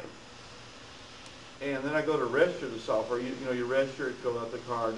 You might not even register, but if you had to, it gives you this automatic registering thing, which oftentimes is bogus. But let's say there was a feedback flag when you register it to activate the software, and then you register the software, and you found out that key has already been used. Right. You get what I'm saying? Well, I think I followed, but you're really describing a different system than what we are proposing, so Okay. I'm not sure I can All right. comment. I'll let that one. Yeah, put sorry. it in the static box or whatever is going on. So, trying to get back to who issues the keys or who makes the decisions. Basically, the idea, our notion of open system is that there are several content owners, and they want to generate content that plays on a whole variety of devices made by different manufacturers. Now, because they need to trust the manufacturer to do the right thing when they get the content, there has to be an agreement in place.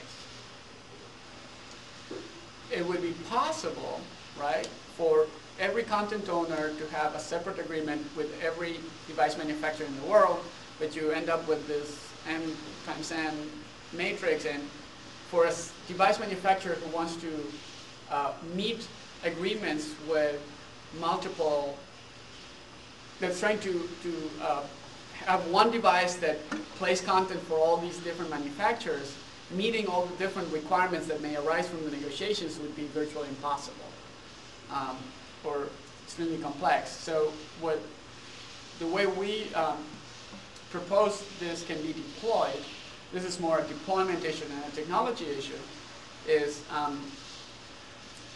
if everyone agrees on a common entity to generate device keys and KMBs and manage that, then now you need fewer relationships, fewer trust relationships. So this entity would generate both the keys for device manufacturers and the KMBs for content owners. It would manage the revocation list following agreed upon criteria for what gets revoked and what doesn't.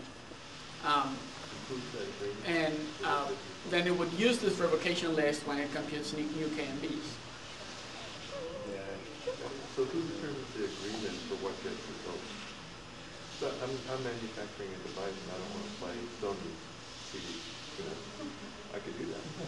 Yeah, yeah, you could, but believe me, Right, the market so- will manage that. The market will manage that. Well, that's my concern. My concern is that, you know, Sony can do that for mom and pop, you know, CD. Well, Well, so It I won't guess though. a nice side effect of having this common agreement is that first, if there's an agreement, there's a commitment going in both directions. So content owners commit. It's more than two directions, that's the problem. Yeah, no, it is, because you have, on the one hand, you have content owners, and on the other hand, you have device manufacturers, right? So what we're trying to do here is to get everyone to agree on, you know, how things should be handled. yeah. So on the one hand, you have device manufacturers saying, okay, if I get content, I'll follow these rules. And on the other hand, you have content owners saying, if you'll follow the rules, I'll make content available. And because you're not having these relationships between one content owner with one device manufacturer, then content that is released for this system will play on devices by all device manufacturers that participate. So you cannot, so content owners on the one hand cannot use the system to discriminate between different manufacturers. They could have other mechanisms if they really wanted to do it, but they wouldn't be able to use this system to do that. I'm assuming that the system owners cannot discriminate against the content developers as well. Well, this compliance agency is really a third party, and it has agreements in place with everyone else. So it's legally bound to do things a certain way. I have lived through this situation 1.5 times. The half time was in the telecommunications industry. It wasn't quite as successful as the first time. But if you'd like, let him get through his material, and then I will be glad to take you back to how it probably will happen in the market. Did you have a follow-up question? Oh, I'm just guessing that all this decrypting and encrypting has to be handled by custom chipsets, which means somebody's going to win a pretty big contract for embedded chips that have to go in all these devices to handle. So all let this. me share our experience with one such system that is commercially available, which is CPRM, CPPM. Basically, there's a spec. You can go to the website and download a spec that basically tells you how to build the tool to process the keys. So you can, so that's not secret, that's not proprietary in any way. Anyone can get it. If you're a licensee, you have access to that, and you have access to the particular keys, right? So the idea is that the system is, again, open in the sense that there's a specification that tells you how to do things, and the only thing that's controlled is the access to the secrets, to the keys, which is also a nice property. You know, you don't want to have security by obscurity. You want to focus all your security on the keys. So there's no such thing as a proprietary chip that people need to insert into their systems. They can go implement it themselves. There could be multiple chip manufacturers whose business it is to make chips that incorporate this functionality, but it's really available in the marketplace. There's no control at that level. The control really is in access to the keys. And the idea is you only give keys to people you trust, and you only trust people you have a relationship with. So we're talking just to finish on the idea of control. You could, one of the questions that usually comes up, it didn't come up in this particular occasion, is, okay, who gets to define who's revoked and who isn't, right? And one possible, technically possible answer is each content owner will decide which devices are revoked and which devices are trusted and which are not. So they may say, okay, compliance agency, I'm not going to trust all these keys. And the compliance agency could generate a KMB for one record label and a different KMB for a different record label, and they would have different revocation lists. So that's technically feasible, but you end up with what we call islands of content, which is, now I have a device, it's a Sony device.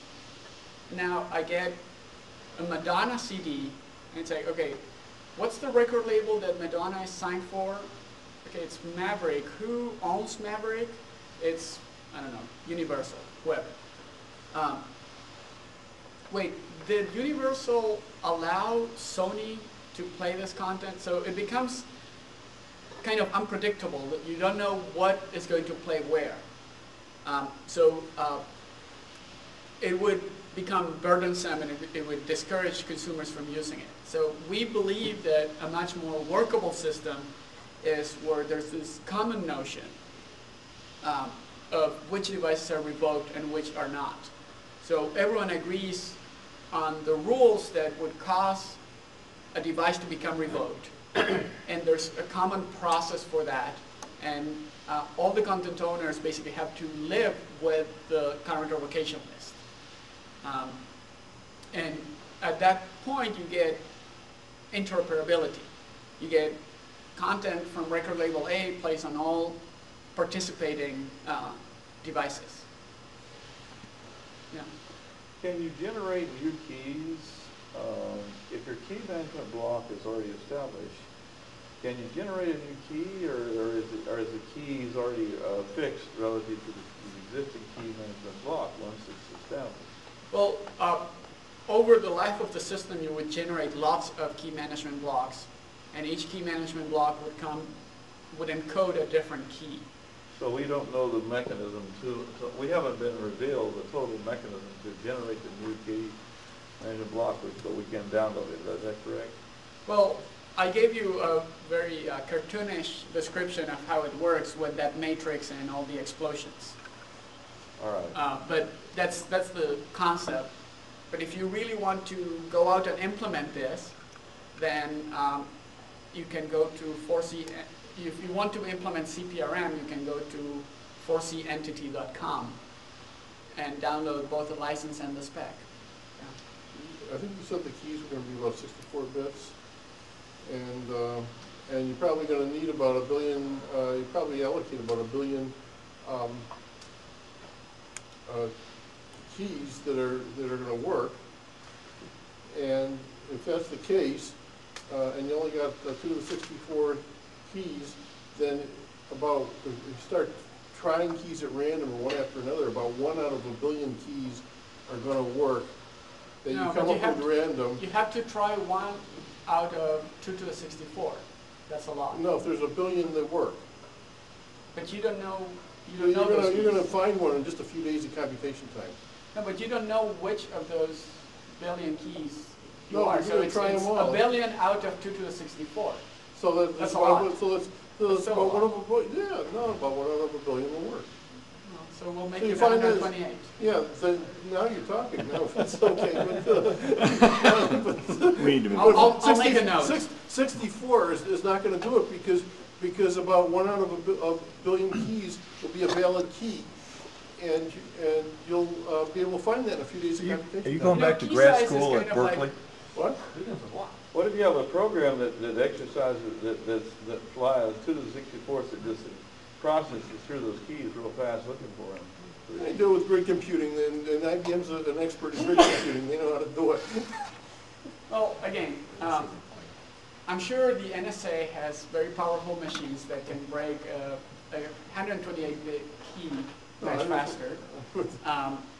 But we're not too concerned about the NSA going into the business of using piracy. You're going to need the 128.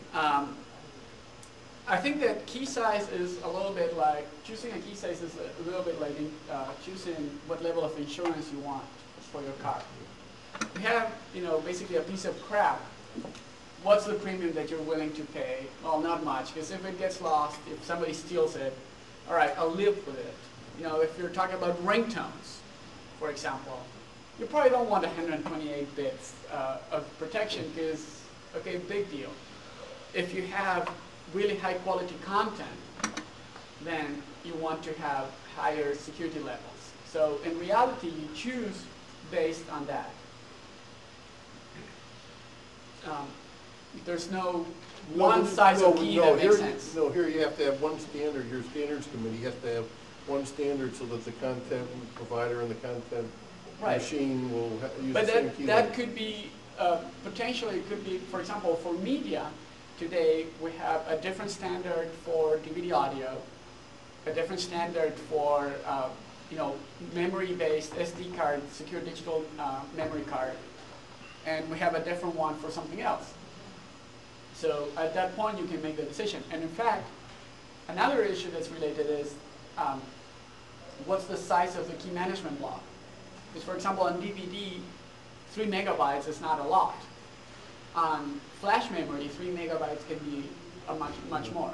So there's always some tweaking that goes into building a particular system. Yeah. The delivery process is really the business for media distribution if you're thinking about popular media. And the question that came over here a little while ago was about the analog hole, or basically having something unencrypted. And he said that, well, that's sort of what we're trying to get with this circle. You described a suite of different approaches to copy protection. But do any of them really address that issue of the old technology encoding program, MPEG layer 3 or whatever it's called, in any architecture when the content is in the clear and then re-encoded? Well, how? I think currently one of the major ways in which piracy movies happens is people go to a movie theater late at night. One of those on a tripod, just like that one. They bribe the operator so that there's no sound in the theater. And you're not going to get a really good copy, but it may be good enough for a lot of people. You may actually be able to sell it. What I described with watermarks is something that would not be visible to the eye, but you'd be able to, even if it's transformed from digital to analog and back, or however you do it, it will survive all those transformations. So after the fact, you'd be able to detect it.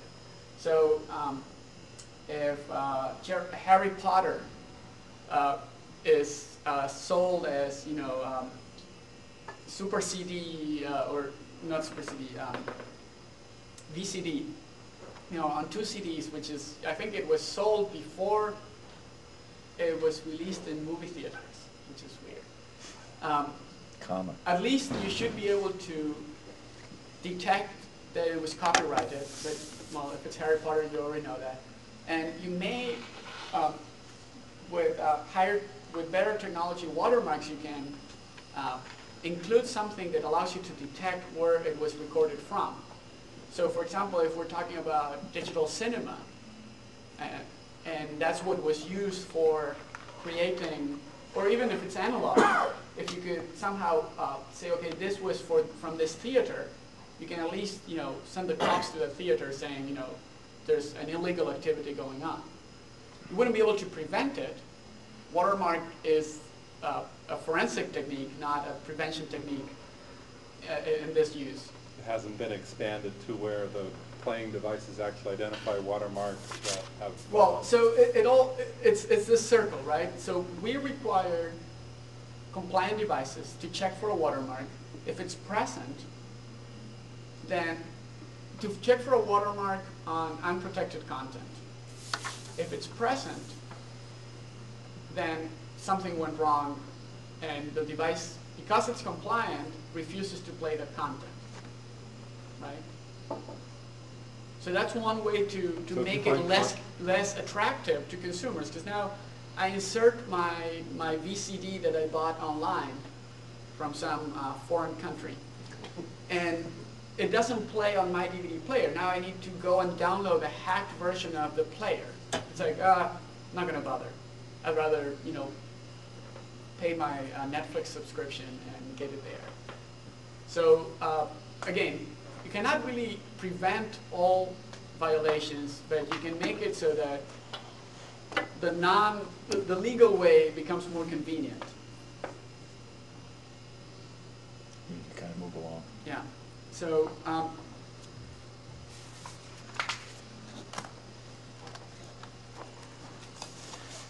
you cannot end a presentation without a conclusion slide.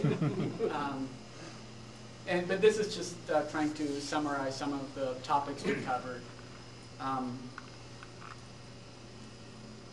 And we had a lot of these, Yeah, don't show that. which is good.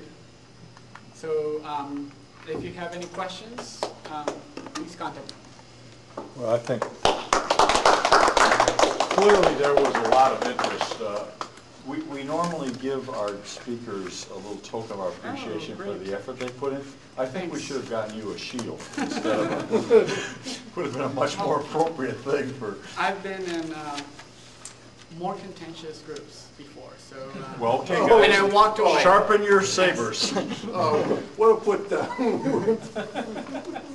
No, we really do appreciate it. Does anyone have anything to announce about new projects or anything like that they want to mention to the rest of the group? If not, thank you very much. We have a speaker for March who will come and talk about Hollywood versus the internet, so we'll see where that comes out. Thank you all for coming. Thank you all for listening. You gonna come back in March? And anyone now who wants to understand what I was talking about at 1.5, I'll take you one-on-one right now. Yeah. Or 1-on-3 or 1-on-12 or whatever it is. When I have something on my home, Okay. This is how it's done. It's not to screw anyone, but it's done. So you basically. Sure, but it may not be worth So doing. we have this business model where, I want to sell my device at the you train it one way. Right. So I want to get it. Basically, it's in your interest to basically reset it before you sell it. Yeah, it's possible to reset it. And you can actually say, okay, this device is no longer part of the cluster. And even if it tries to rejoin.